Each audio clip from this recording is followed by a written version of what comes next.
Hello दोस्तों, स्वागत है आप सभी का हमारे YouTube channel zero to perfect में। दोस्तों, आज हम पढ़ने जा रहे हैं राजस्थान की बहुउद्देशीय परियोजना एवं सिंचाई परियोजना। दोस्तों, बहुउद्देश्य का मतलब क्या होता है? बहुउद्देश्य का मतलब होता है एक से अधिक उद्देश्य, जैसे कि पेयजल, सिंचाई और बाढ़ नियंत्रण के लिए हो गया, और मत्स्य पालन और कृषि एवं पशुपालन के विकास के लिए, जैव विविधता के लिए। इन सभी के उद्देश्य से बनाई गई जो परियोजनाएं हैं वो कहलाती है बहुउद्देशीय परियोजनाएं।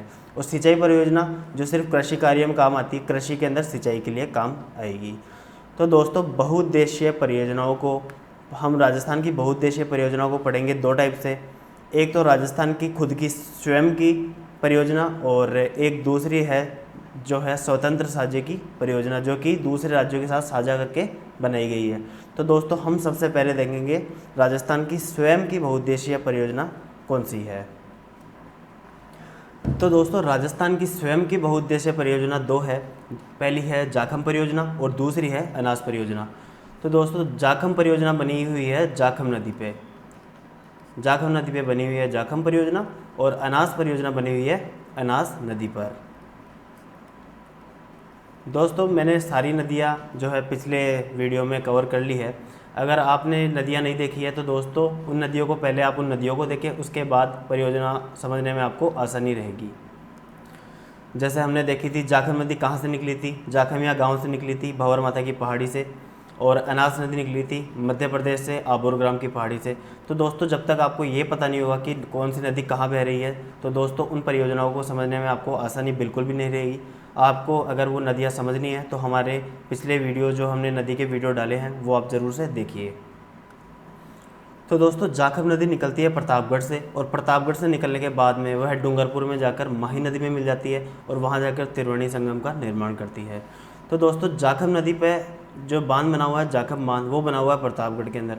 और इसकी विशेषता ये है कि यह राजस्थान का सबसे ऊंचा बांध है, जिसकी ऊंचाई है लगभग 81 मीटर इसकी ऊंचाई है। इसके बाद बात करते हैं इससे अपना विद्युत उत्पादन कितना होता है। तो जाखम परियोजना से राजस्थान का विद्युत उत्पादन होता है 5.5 मेगावाट। ये आपको याद रखने की ज़रूरत है, 5.5 मेगावाट जाखम परियोजना इसकी जो है बिजली के उत्पादन की क्षमता है, और इसको उपयोग में लेगा राजस्थान। दूसरी परियोजना के बारे में बात करते हैं अनास परियोजना के बारे में। अनास परियोजना, अनास नदी हमारी निकली थी आबोर ग्राम की पहाड़ी, फिर वह बांसवाड़े से एंट्री करती है मेलेडी खेड़ी नाम के जगह से। उसके बाद में बांसवाड़ा के अंदर बांध बना हुआ है अनास परियोजना, अनास बांध बना हुआ है। इसके बाद में इससे विद्युत उत्पादन होगा 140 मेगावाट। इससे क्या होता है, विद्युत का उत्पादन होता है, और इसका यूज लेता है सिर्फ और सिर्फ राजस्थान। ये परियोजना सिर्फ राजस्थान की है। तो दोस्तों, स्वयं की बहुउद्देशीय परियोजना हो गई राजस्थान की दो, जाखम परियोजना और अनास परियोजना। अब हम बात करते हैं राजस्थान की जो स्वतंत्र साझे वाली बहुउद्देशीय परियोजना, जो कि हम दूसरे स्टेट्स के साथ में साझा कर रखे हैं। दोस्तों, हम देखने जा रहे हैं स्वतंत्र साझे वाली बहुउद्देशीय परियोजनाओं को। सबसे पहले हम इसमें देखेंगे भाखड़ा नांगल परियोजना को। फर्स्ट सबसे नंबर है भाखड़ा नांगल परियोजना, इसके बारे में हम पढ़ेंगे सबसे पहले। तो दोस्तों, भाखड़ा नांगल परियोजना के बारे में सबसे पहले देखते हैं।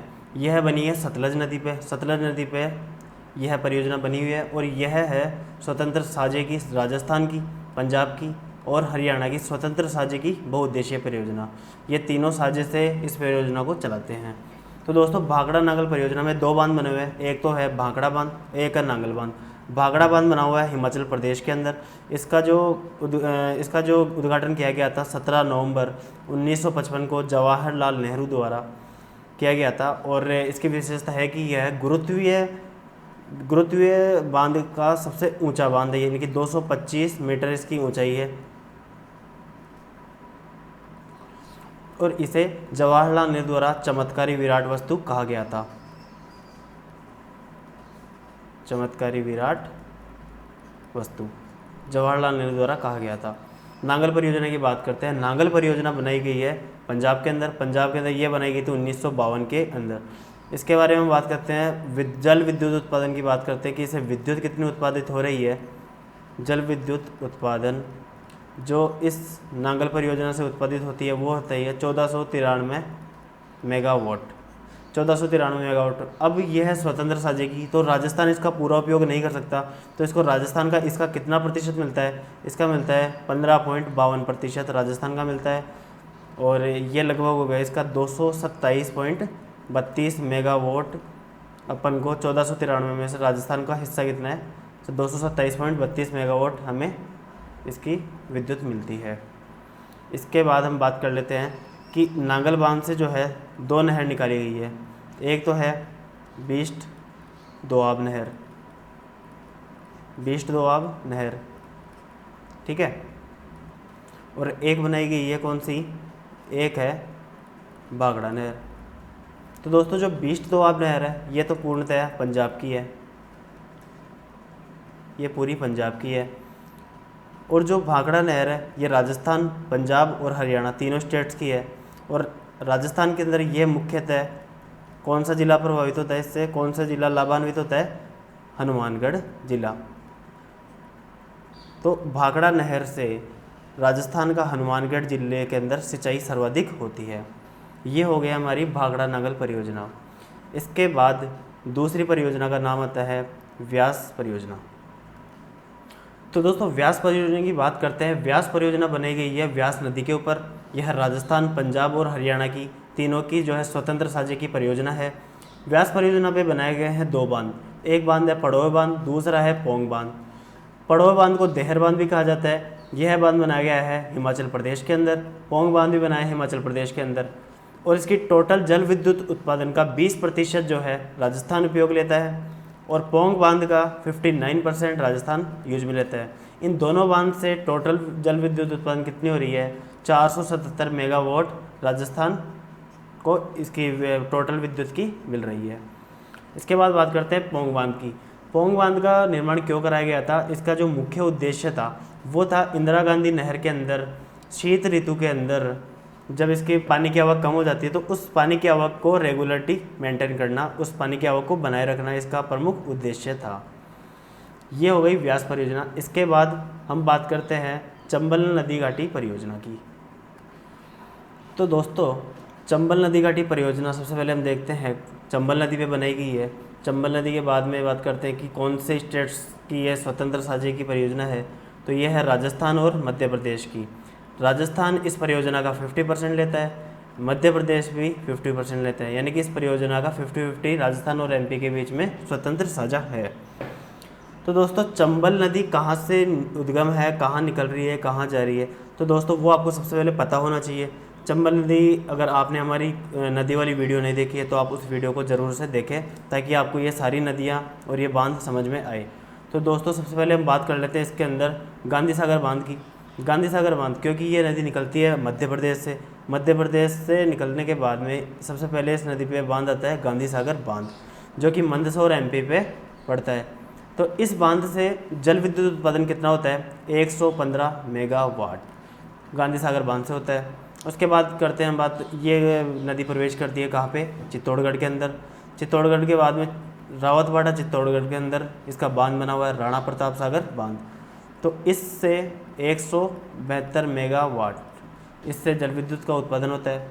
उसके बाद यह नदी जाती है कहाँ पे, कोटा के अंदर।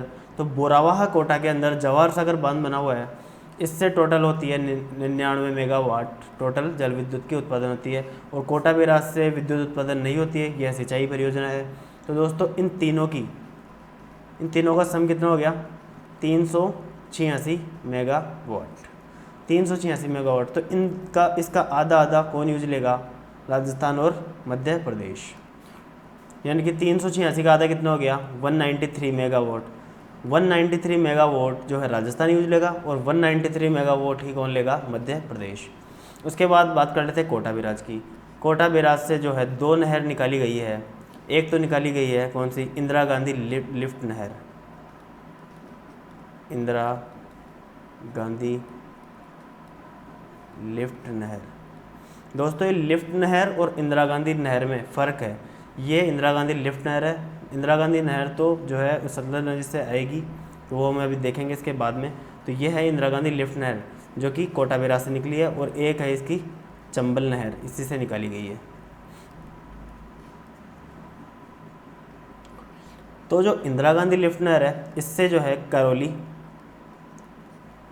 व सवाई माधोपुर वहाँ पे क्या की जाती है, सिंचाई की जाती है।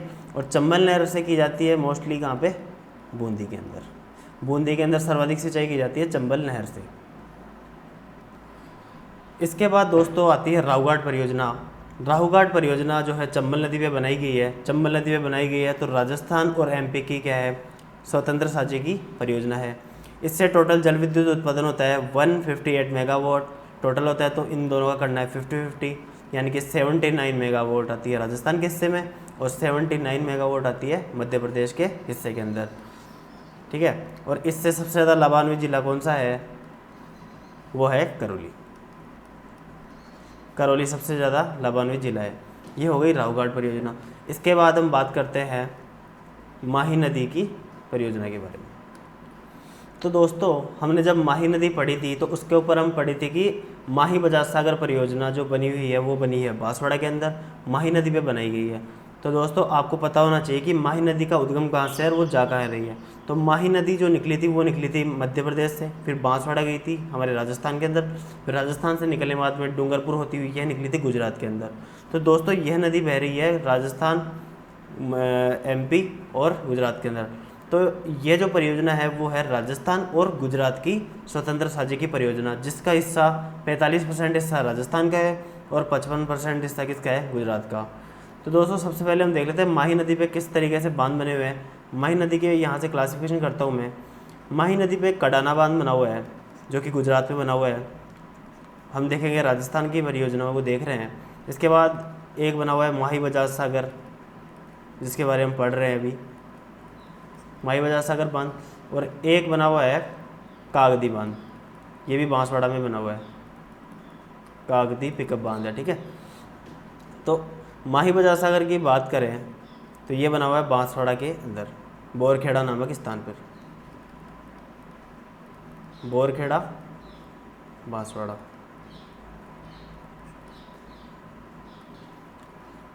और इससे जो जल विद्युत उत्पादन हो रही है वो हो रही है 140 मेगावाट। और इसकी विशेषता ये है कि ये जो 140 मेगावाट है उसका जो उपयोग है वो सिर्फ करेगा राजस्थान। इसके अंदर इस बिजली का जो है गुजरात का कोई हिस्सा नहीं है। इस 140 मेगावाट को जो यूज करेगा वो करेगा राजस्थान, ठीक है। और राजस्थान का सबसे लंबाई की दृष्टि से देखा जाए तो सबसे लंबा बांध कौन सा है, माही बजाज सागर बांध, जिसकी लेंथ है 3.8 किलोमीटर। सबसे लंबा बांध कौन सा हो गया, माही बजाज सागर बांध। ये जो परियोजना है वो आदिवासी क्षेत्र की सबसे बड़ी परियोजना है और सबसे जो लाभान्वित जिला है, ऑफ कोर्स ये बांसवाड़ा से निकल रही है तो बांसवाड़ा सबसे क्या है, लाभान्वित जिला है।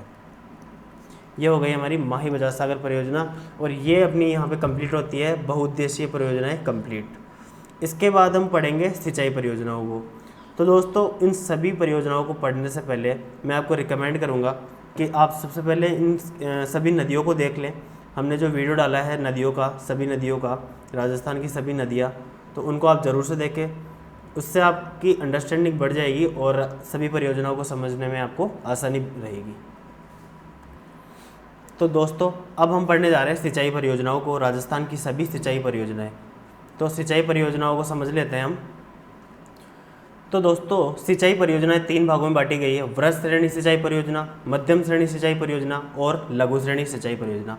वृहद श्रेणी सिंचाई परियोजना कौन सी परियोजना होती है, जिनका जो कमांड क्षेत्र है वो होता है 10,000 हेक्टेयर से ऊपर और जिसकी लागत होती है 5 करोड़ से ऊपर। ये हो गया अपना लागत की दृष्टि से भी और कमांड क्षेत्र की दृष्टि से भी हो गया। इसके बाद देखते हैं मध्यम श्रेणी सिंचाई परियोजना। मध्यम श्रेणी की सिंचाई परियोजना होती है 2000 हेक्टेयर एरिया से लेकर 10,000 हेक्टेयर के बीच की जो सिंचाई परियोजना है, जिसका कमांड क्षेत्र कितना है 2000 हेक्टेयर से 10,000 हेक्टेयर और जिसकी लागत है वो हो गई 5 करोड़ से कम और 10 लाख से ज़्यादा, यानी कि 10 लाख से लेकर 5 करोड़ के बीच की जो लागत है वो हो गई अपनी मध्यम श्रेणी। और लघु श्रेणी की सिंचाई परियोजना है जिसका जो कमांड क्षेत्र है वो लेस देन 2000 हेक्टेयर है एरिया और जिसकी लागत भी किस तरह 10 लाख से कम है। तो हमने तीनों टाइप देख लिए हैं। तो सबसे पहले हम पढ़ेंगे वृहद श्रेणी सिंचाई परियोजनाओं को। तो दोस्तों वृहद श्रेणी की सिंचाई परियोजनाओं में सबसे पहले हम देखेंगे गंग नहर को। गंग नहर निकलेगी सतलज नदी से। सतलज नदी जो कि पंजाब में बहती है, पंजाब के अंदर से, पंजाब और गंगानगर जो है वो बॉर्डर पे ही है। तो यहाँ से इसका उद्गम स्थान गंग नहर का यहाँ से हुसैनी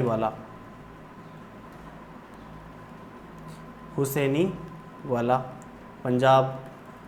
पंजाब से यह इसका उद्गम होने के बाद में यह करेगी गंगानगर से एंट्री। गंगानगर से एंट्री होने के बाद में ये जाएगी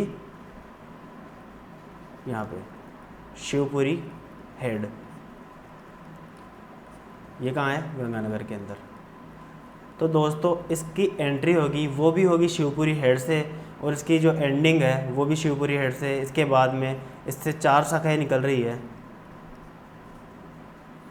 तो वो उनको हम देखेंगे।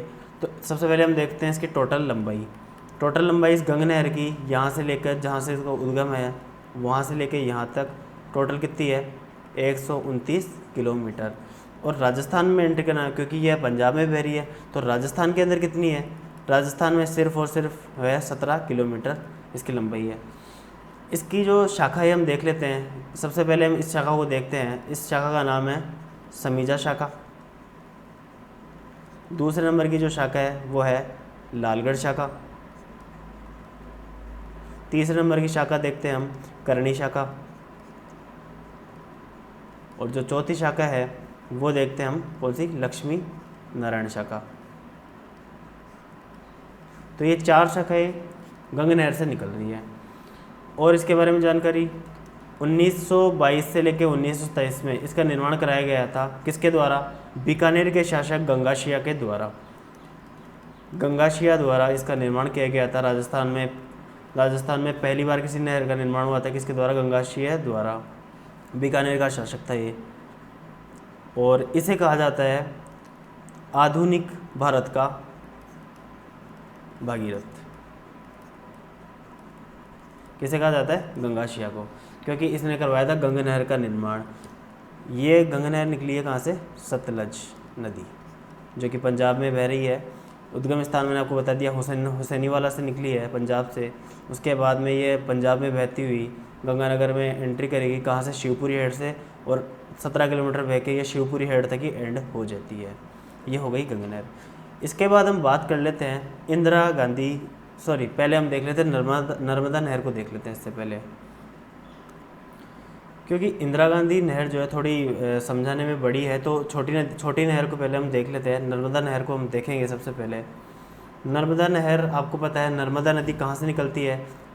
नर्मदा नहर जो गुजरात के अंदर बह रही है। गुजरात के अंदर सरदार सरोवर बांध बना हुआ है, जो ये यहाँ पे मान लो ये सरदार सरोवर बांध, इस जगह पे ये नर्मदा है, यहाँ पे सरदार सरोवर बांध है, ये नदी आगे जा रही है। यहाँ से इस नदी का उद्गम हुआ है नर्मदा नदी से, और इसने एंट्री की है। आपको राजस्थान का मैप पता होना चाहिए कि गुजरात कौन सी जगह पे स्थित है भारत के अंदर, और फिर ये राजस्थान में कहाँ से एंट्री करेगी। तो ये करेगी जालोर के अंदर, क्योंकि अपना राजस्थान यहाँ है और जो गुजरात है वो राजस्थान के इस कोने के अंदर है। तो ये जो नदी नर्मदा नदी से ये निकल कर जालोर के अंदर एंट्री करेगी। जालोर से बहती हुई फिर ये जाएगी बाड़मेर तक, और बाड़मेर में जाके ये क्या करेगी? एंड हो जाएगी। तो जो इसका एंट्रेंस पॉइंट है, ये जालोर से यहाँ एंट्री तो कर ली। तो इस गांव का नाम क्या है? सीलूग्राम। ये कहाँ पे है? जालोर के अंदर। जालोर के अंदर से इसने एंट्री की। इसके बाद में जालोर में गई, जालोर से फिर ये गई बाड़मेर। बाड़मेर के अंदर कहाँ एंडिंग हुई इसकी? गुडा मालानी, बाड़मेर। और दोस्तों इसकी जो 3 शाखाएं निकाली गई है, जिसमें 2 तो बाड़मेर की है, एक तो हो गई पानेरिया, और एक हो गई भादरिया लिफ्ट नहर और पानेरिया लिफ्ट नहर। ये कहाँ पे है? बाड़मेर में निकाली गई है। और एक निकाली गई सांचौर तहसील के अंदर, जो है सांचौर लिफ्ट नहर। ये निकाली गई यहाँ पे जालोर के अंदर। और सर्वाधिक लाभान्वित जिला कौन सा हो जाएगा? बाड़मेर। ठीक है, इसकी लंबाई के हम देख लेते हैं। इसके उद्गम से लेके और इसके एंड पॉइंट तक हम देखें इसको, तो इसकी लंबाई है टोटल 532 किलोमीटर। टोटल इसकी लंबाई कहाँ से, जहाँ से इसको उद्गम है वहाँ से लेके पूरी गूढ़ा मैलानी तक। और राजस्थान के हम इसको अगर देखें तो राजस्थान के अंदर 74 किलोमीटर ही बहती है। सीलूग्राम से लेके गूढ़ा मैलानी तक इसकी टोटल कितनी लंबाई होगी, 74 किलोमीटर। ठीक है, इसके बाद हम बात करेंगे इंदिरा गांधी नहर के बारे में। तो दोस्तों इंदिरा गांधी नहर जो है 3 टुकड़ों में बनाई गई है। तो उसको तीनों टुकड़ों का नाम मैं आपको बता देता हूँ कि कैसे मिलकर ये नदी बनी है। तो सबसे पहले इसके उद्गम स्थान लिख लेते हैं हम। ये निकली है सतलज व्यास। आपको पता है सतलज व्यास नदी कहाँ बह रही है, पंजाब के अंदर। तो यहाँ से हम इसका उद्गम स्थान बताता हूँ। ये निकली है हरिके बैराज नामक स्थान से, पंजाब।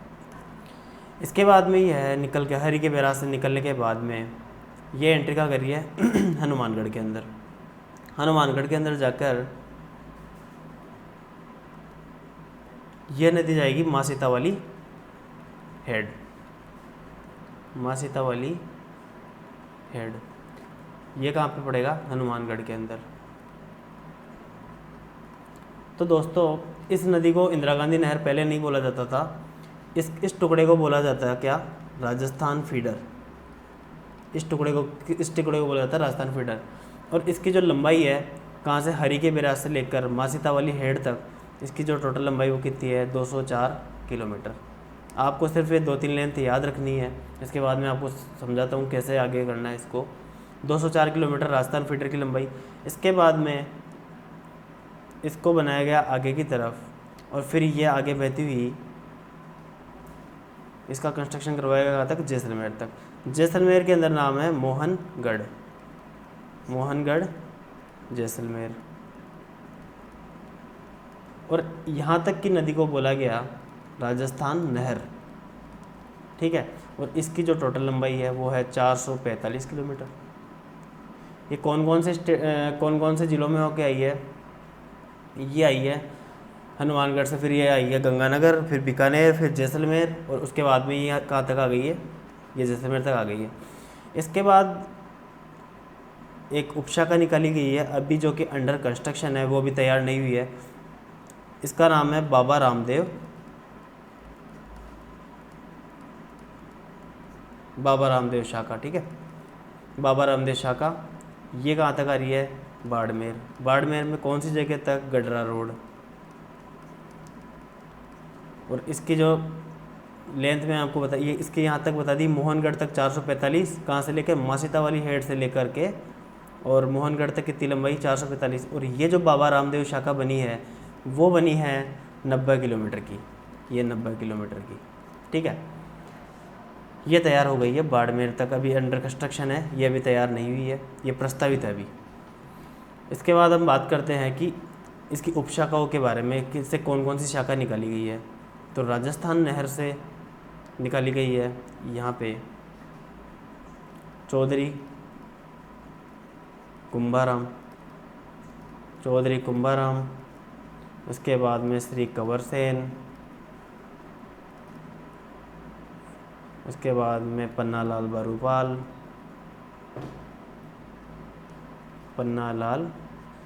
बारूपाल, वीर तेजा जी।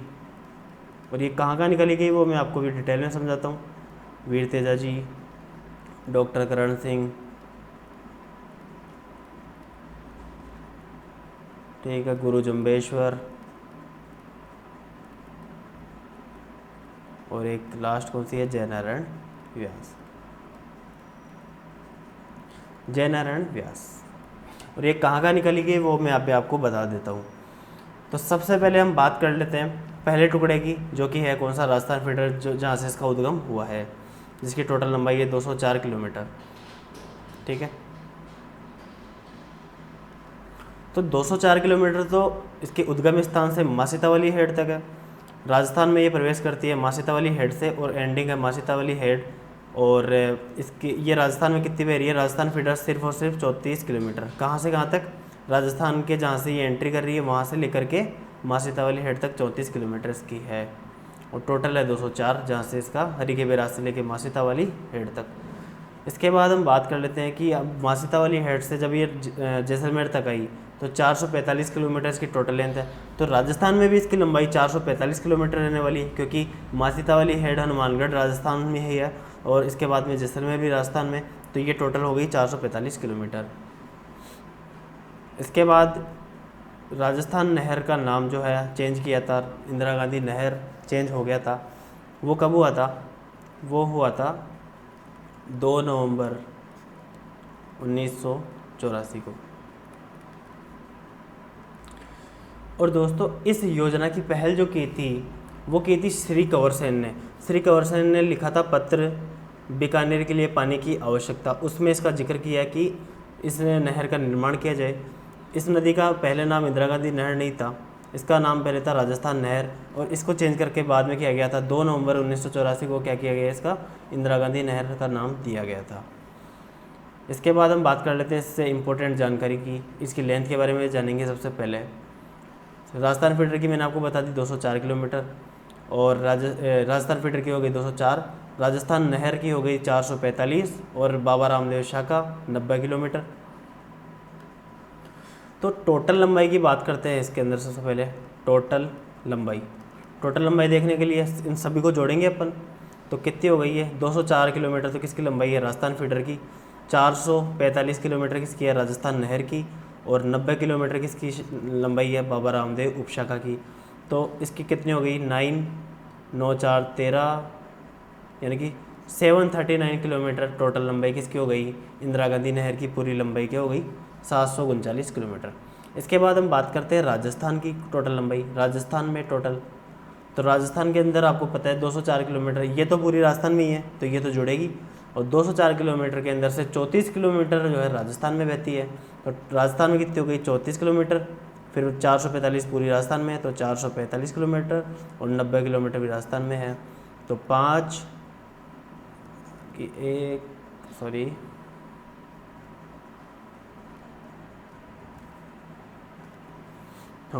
34 445 और 90, 5 4 9 7 16 569 किलोमीटर टोटल क्या हो गई? राजस्थान में टोटल लंबाई हो गई।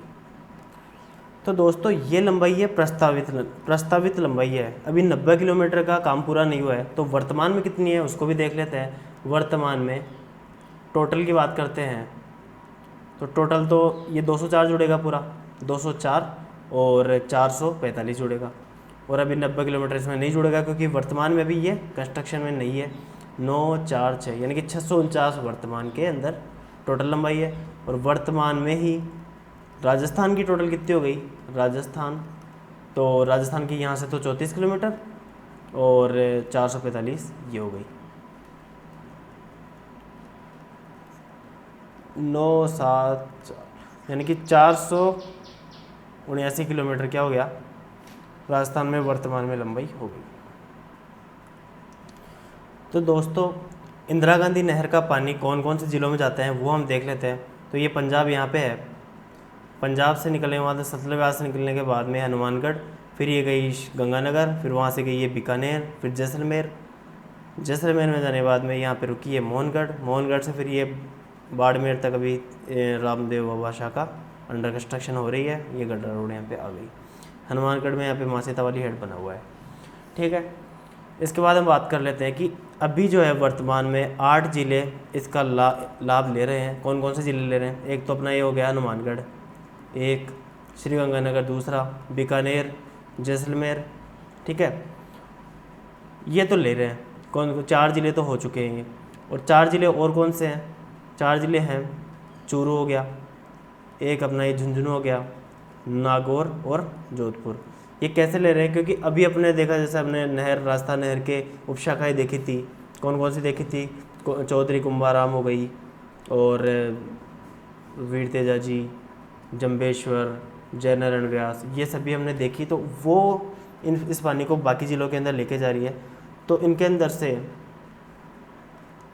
नागौर और जो झुंझुनू है, ये झुंझुनू और एक नागौर, ये जो है पेयजल के लिए पानी इनको अवेलेबल करवाया गया है। कौन सी नहर से? इंदिरा गांधी नहर से। और जो 2 ज़िले हैं वो प्रस्तावित, अभी 2 ज़िले कौन कौन से हैं? एक तो हो गया बाड़मेर, क्योंकि अभी ये अंडर कंस्ट्रक्शन है। बाड़मेर तक जैसे ही ये कंप्लीट हो जाएगा उसके बाद में ये भी लाभान्वित हो जाएगा। तो 2 जिले प्रस्तावित कौन से हो गए? एक हो गया है सिक्कर, सिक्कर में भी इसका पानी जाएगा और बाड़मेर के अंदर भी इसका पानी जल्दी जाएगा। तो टोटल प्रस्तावित कितना हो गया? 10 जिले प्रस्तावित हो गए। ठीक है, अभी इससे सिंचाई कितनी हो रही है? तो वो हो रही है 16.17 लाख हेक्टेयर। ठीक है, और जब ये काम कंप्लीट हो जाएगा बाबा रामदेव उपशाखा का, उसके बाद में इसका प्रस्तावित कितनी है? प्रस्तावित हो गई कितनी? 19.93 लाख हेक्टेयर ये प्रस्तावित है।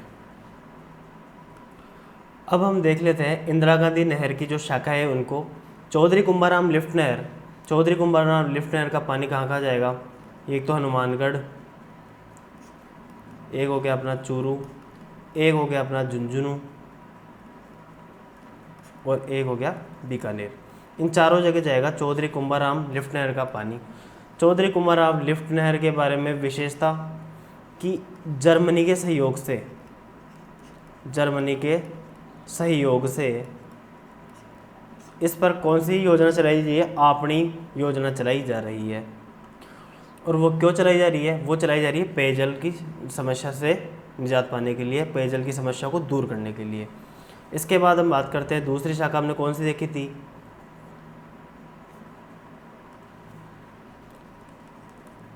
श्री कंवर सेन लिफ्ट नहर। इसका पानी कहाँ जाता है? बीकानेर प्लस गंगानगर। और ये है सबसे बड़ी लिफ्ट नहर, इंदिरा गांधी की सबसे बड़ी लिफ्ट नहर बीकानेर और गंगानगर से जा रही है, श्री कंवर सेन लिफ्ट नहर। इसके बाद हम बात कर लेते हैं पन्नालाल बारूपाल की। पन्नालाल बारूपाल लिफ्ट नहर ये कहाँ से जाएगी? ये जाएगी बीकानेर प्लस नागौर, ये दोनों जगह से जाएगी पन्नालाल बारूपाल। इसके बाद हम बात कर लेते हैं चौथा वीर तेजा जी की। वीर तेजा जी लिफ्ट नहर ये सिर्फ और सिर्फ बहती है कहाँ पे? बीकानेर के अंदर। और यह सबसे छोटी लिफ्ट नहर है, सबसे छोटी, और श्री कंवर सेन सबसे बड़ी। ठीक है, इसके बाद बात कर लेते हैं डॉक्टर करण सिंह की। डॉक्टर करण सिंह लिफ्ट नहर ये कहाँ बहेगी? ये बहती है बीकानेर प्लस जोधपुर में, श्री करण सिंह लिफ्ट नहर। इसके बाद में गुरु जम्बेश्वर,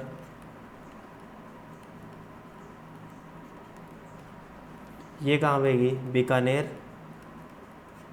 प्लस जैसलमेर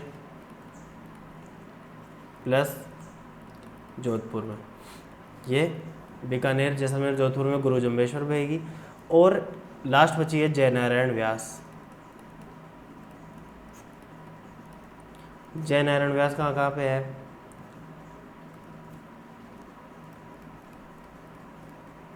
जैसलमेर प्लस जोधपुर। सिर्फ यही जयनारायण व्यास ही एक लिफ्ट नहर है जहाँ पे बीकानेर में पानी नहीं जाता, बाकी सभी में बीकानेर में पानी जाता है। ये हो गई हमारी इंदिरा गांधी नहर कंप्लीट। इसके बाद हम चौथी वृहद श्रेणी सिंचाई परियोजना देखेंगे। चौथी कौन सी है? बीसलपुर परियोजना। बीसलपुर परियोजना मैंने बताई थी, जब मैंने नदियाँ बताई थी आपको, वो बनी हुई है टोंक के अंदर। कौन सी नदी पर? बनास नदी पर।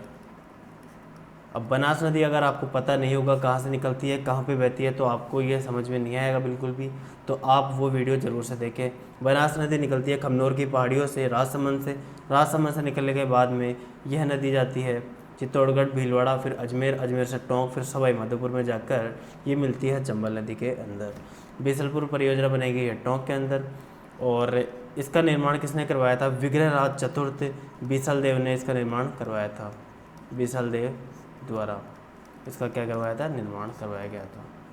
और इसका पानी जो है किस किस को मिलता है यहाँ पे, जयपुर, टोंक, अजमेर और भीलवाड़ा, इसका पानी मिलता है इन चारों जिलों को। इसके बाद हम बात करते हैं पांचवा, भीखाबाई सागवाड़, भीखाबाई सागवाड़ परियोजना। ये कौन सी नदी पे बनी है भाई? ये बनी है माही नदी पर।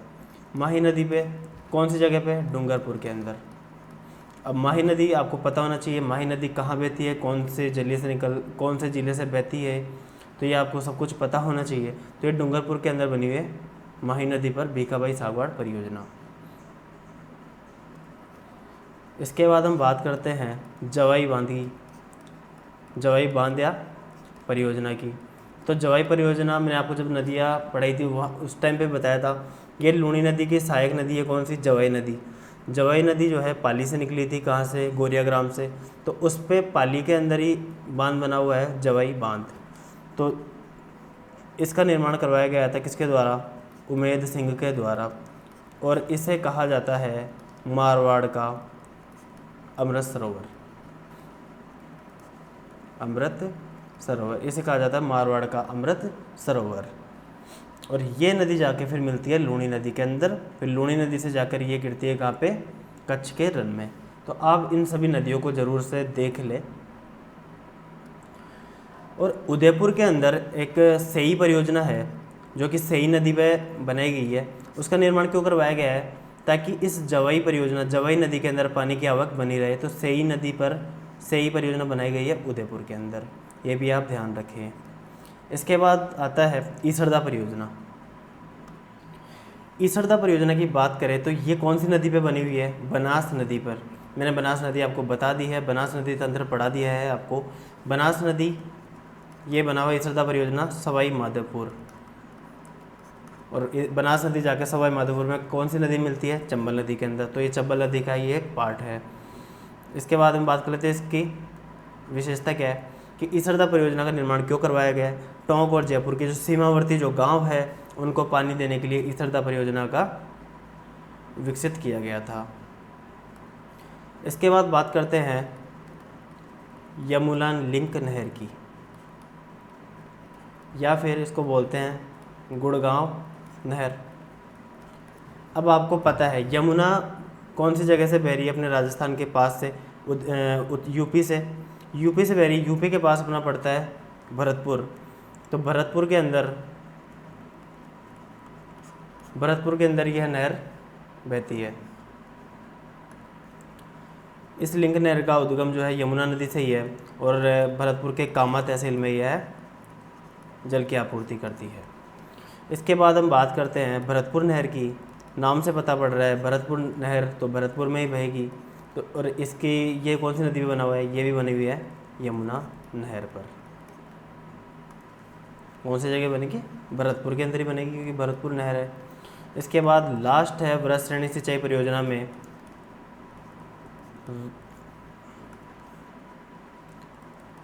राजीव गांधी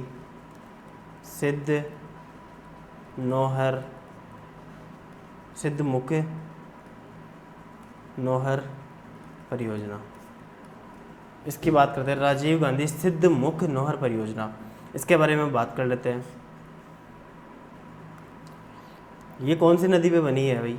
ये बनी है सतलज, रावी, व्यास। इन तीनों नदियों को मिलाकर इन तीनों नदियों का पानी आता है कौन से परियोजना में? राजीव गांधी सिद्धमुख नौहर परियोजना में इसका पानी आता है। और ये कहाँ की नदी है भाई? हनुमानगढ़ और चूरू, इसके लाभान्वित जिले हैं। अब इससे जुड़ी विशेषता क्या है? एक तो इराडी कमीशन क्या था? इराडी कमीशन ने जो है इस पानी का, रावी व्यास का जो पानी का बंटवारा है उसको लेके क्या एक कमीशन बना था। तो उसके तहत इस नौहर परियोजना का निर्माण करवाया गया था। तो जो इराडी कमीशन द्वारा रावी व्यास समझौता जिसे कहा जाता है, रावी व्यास समझौता कब हुआ था? 1986 में। तो 1989 के अंदर राजीव गांधी जो तत्कालीन प्रधानमंत्री थे उनके द्वारा सिद्धमुख नौहर परियोजना का क्या किया था? उद्घाटन किया गया था। तो ये हो गई सारी वृहद श्रेणी सिंचाई परियोजनाएं। इसके बाद हम बात करते हैं मध्यम श्रेणी सिंचाई परियोजनाओं की। तो दोस्तों अब हम देखेंगे मध्यम श्रेणी सिंचाई परियोजनाओं को। मध्यम श्रेणी परियोजनाएं हमने देख ली क्या होती है, जिनका कमांड क्षेत्र होता है 2000 हेक्टेयर से लेकर के 10,000 हेक्टेयर तक, और जिनकी लागत होती है 10 लाख से 5 करोड़ के मध्य। तो मध्यम श्रेणी सिंचाई परियोजनाओं में हमने, जैसे कि हमने नदी जब पढ़ी थी, हमने 3 तंत्र देख लिए थे। आंतरिक प्रवाह तंत्र देखे थे, बंगाल की खाड़ी नदी तंत्र और अरब सागर की तंत्र। तो हमने उनमें नदी तंत्र भी देखे थे, लूणी नदी तंत्र, साबरमती तंत्र, तो अलग अलग तंत्र हमने देखे थे। तो अगर आपको वो सभी नदियों के बारे में नहीं पता है दोस्तों, तो आपको इसको समझने में कठिनाई हो सकती है। तो दोस्तों आप उसे ज़रूर से देखें, हमारी चैनल पे आप प्ले स्टोर जाके देख लीजिए राजस्थान की नदियों के बारे में। तो अब हम बात करते हैं सबसे पहले कि मध्यम श्रेणी सिंचाई परियोजना में आंतरिक प्रवाह तंत्र की कौन सी नदी है। आंतरिक प्रवाह तंत्र देखेंगे सबसे पहले। तो जब मैंने आपको आंतरिक प्रवाह तंत्र बताया था, उस टाइम पे आपको मैंने एक नदी बताई थी, रूपारेल नदी, जिस पर मोती झील बांध बना हुआ था। तो वो मोती झील बांध एक मध्यम श्रेणी सिंचाई परियोजना का अच्छा उदाहरण है। तो एक उदाहरण है इसका, मोती झील बांध। मोती झील बांध कहाँ पे बना हुआ है, कौन सी नदी पे, रूपारेल नदी पर। रूपारेल नदी पे बना हुआ है। कहाँ पे बना हुआ है, भरतपुर के अंदर। वो मैंने आपको नदियाँ बताई थी तब बता दिया था। इसको बोला जाता है life line of Bharatpur.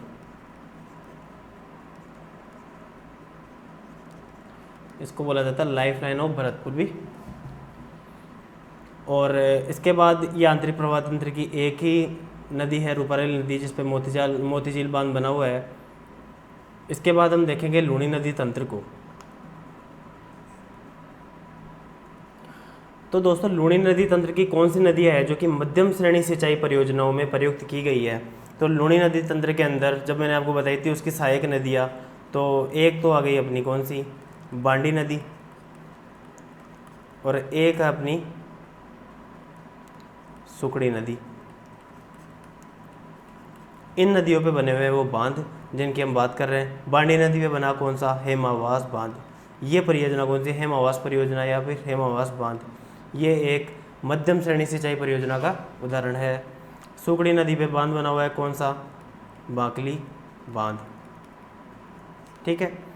Hemawas बांध तो पाली में बना हुआ है, पाली से निकली थी नदी, और हेमावास पाली से निकली और पाली में हेमावास बांध बना हुआ है। बाकली बांध बना हुआ है कहाँ पे, जालौर के अंदर। तो आप देख लिए मैंने कहाँ से उसका उद्गम बताया था। सुकड़ी नदी का उद्गम मैंने बताया था पाली से निकलने के बाद में जालौर में बाकली बांध का निर्माण करने के बाद में यह जाके मिलती है बाड़मेर में, कौन सी नदी में, लूणी नदी के अंदर। तभी यह है लूणी नदी तंत्र की नदी। तो 2 नदियाँ हैं लूणी नदी तंत्र की जो कि मध्यम श्रेणी सिंचाई परियोजना का निर्माण करती है। इसके बाद हम बात कर लेते हैं कौन सी, साबरमती नदी तंत्र की। साबरमती नदी तंत्र।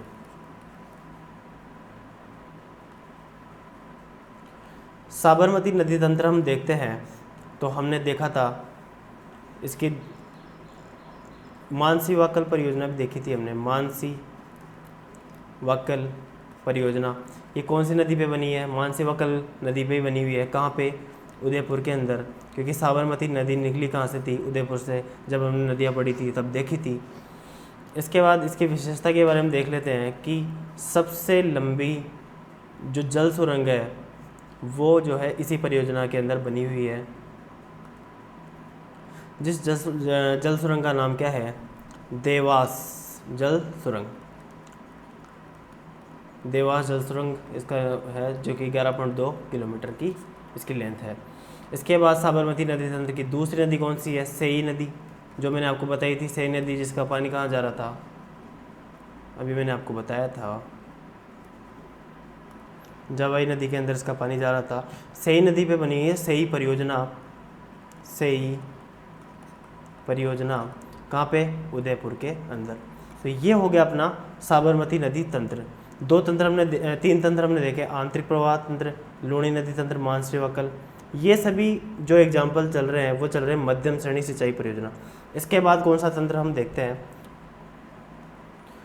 माही नदी तंत्र को हम देखेंगे। माही नदी तंत्र की नदी हमने देख ली थी कि माही नदी निकली कहाँ से थी, कहाँ जाकर गिरती है। तो इसी नदी तंत्र की कोई जो सहायक नदी है वो करेगी निर्माण मध्यम श्रेणी सिंचाई परियोजना। इसकी सबसे पहले हम देखेंगे कौन सी, सोम कागदर परियोजना, और एक है सोम कमला अम्बा परियोजना।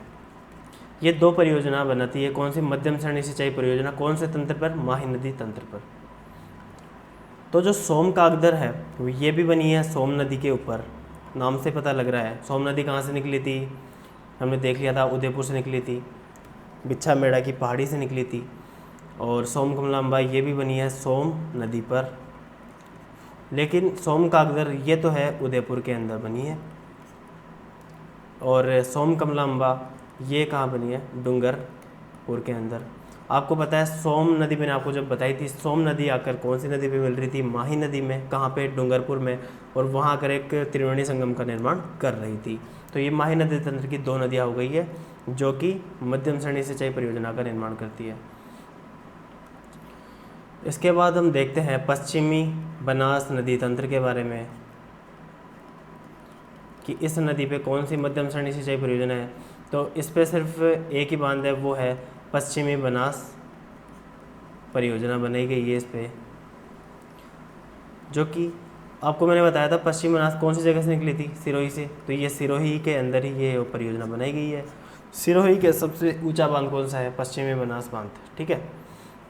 इसके बाद बाणगंगा देख लेते हैं हम। बाणगंगा नदी तंत्र पे देखेंगे, बाणगंगा नदी तंत्र भी मध्यम श्रेणी सिंचाई परियोजना का निर्माण करती है। बाणगंगा नदी तंत्र पे कौन सा बांध बनाया गया है, अजान बांध। अजान बांध या अजान परियोजना, जो कि वहाँ बनेगी है भरतपुर के अंदर।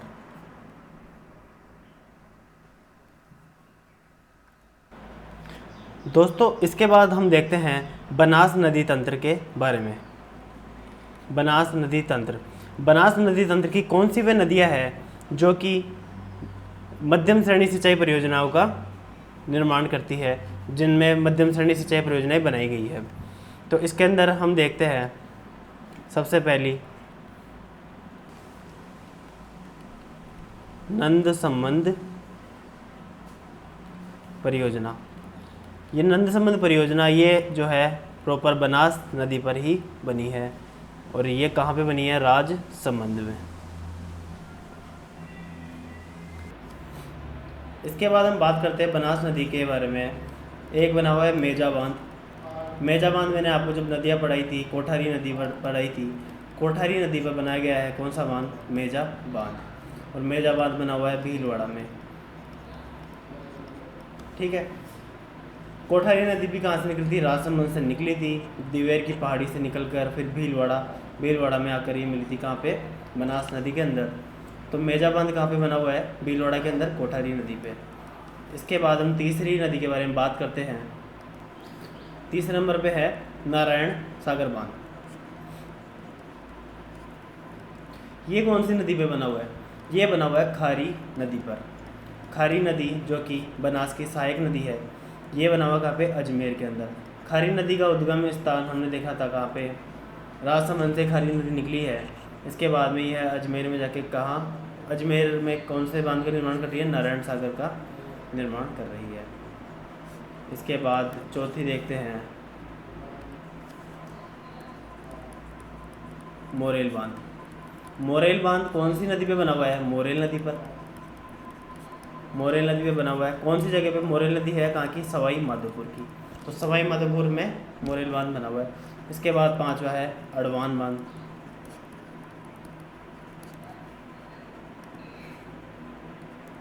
ये बना हुआ है कौन से थे, मानसी नदी पर, मानसी नदी पर, और ये कहाँ पे है, भीलवाड़ा।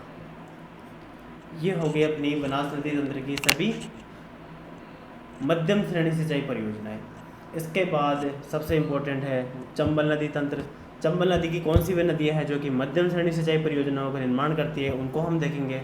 तो उनका सिर्फ नाम ही है, मैं आपको सभी नाम को लिखता हूँ उसके अंदर, क्योंकि वो बहुत बड़ा नदी तंत्र है चंबल नदी, जैसा कि आपको पता है।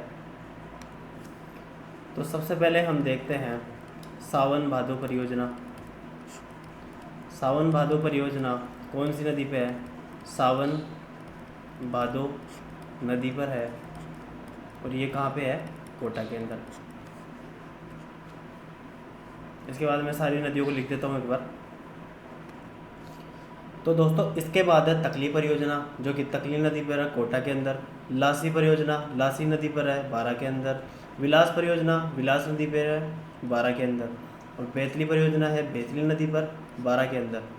चाकण परियोजना है चाकण नदी पर बूंदी और कोटा की संयुक्त रूप से है परियोजना। ओराई नदी पर है चित्तौड़गढ़ में। पीपलाद परियोजना है पीपलाद नदी पर झालावाड़ के अंदर। तो इन परियोजनाओं का नाम भी इन नदी के बेसिस पे है। अब हम इसके बाद हम देखते हैं चंबल नदी की और नदी है इसके अलावा। इसके बाद है गड़दड़ा परियोजना जो कि मांगला डूंगरी नदी पर है बूंदी के अंदर। हरिश्चंद्र सागर काली सिंध नदी कोटा के अंदर। जब हमने काली सिंध नदी पढ़ी थी तब मैंने बताया था कोटा के अंदर से काली सिंध नदी बहती है जो कि एमपी से इसका उद्गम है। भीम सागर परियोजना परवन नदी पर झालावाड़ में है। परवन नदी जो है काली सिंध की क्या है? सहायक नदी है। गागरोन परियोजना काली सिंध और आहू नदी पर है झालावाड़ के अंदर। आहू नदी क्या है? काली सिंध की सहायक नदी है। तो झालावाड़ के अंदर आहू नदी और काली सिंध नदी पर एक गागरोन परियोजना भी है और गागरोन दुर्ग भी स्थित है। गागरोन दुर्ग भी काली सिंध और आहू नदी के संगम पर है। इसके बाद ये हो गया अपना पूरा मध्यम श्रेणी सिंचाई परियोजना कंप्लीट। इसके बाद लास्ट है लघु श्रेणी सिंचाई परियोजना। लघु श्रेणी सिंचाई परियोजना हमने देख ली है जिनका कमांड क्षेत्र जो है 2000 हेक्टेयर से कम और जिनकी लागत जो है वो 10 लाख से कम है। और इनके एग्जाम्पल याद करने की ज़रूरत नहीं है क्योंकि ये टेम्परेरी होते हैं। जैसे कि फॉर एग्जांपल अभी संतूर माता जी बूंदी के अंदर, आकोली झालावाड़, माला देवी बांध है चित्तौड़गढ़ के अंदर। तो ये फिक्स नहीं है, ये टेम्परेरी होते हैं। कभी ये लघु श्रेणी सिंचाई में काम आ जाते हैं कभी नहीं आते हैं। ये डिपेंड करता है इनके अंदर पानी की आवक पे। तो ये वरी करते हैं इसलिए इनको याद करने की ज़रूरत नहीं है। तो ये हमने देख लिए हैं बहुउद्देशीय परियोजनाएं और सिंचाई परियोजनाओं को हमने देखा है और ये परियोजनाएं आज हमारी कंप्लीट हो गई है।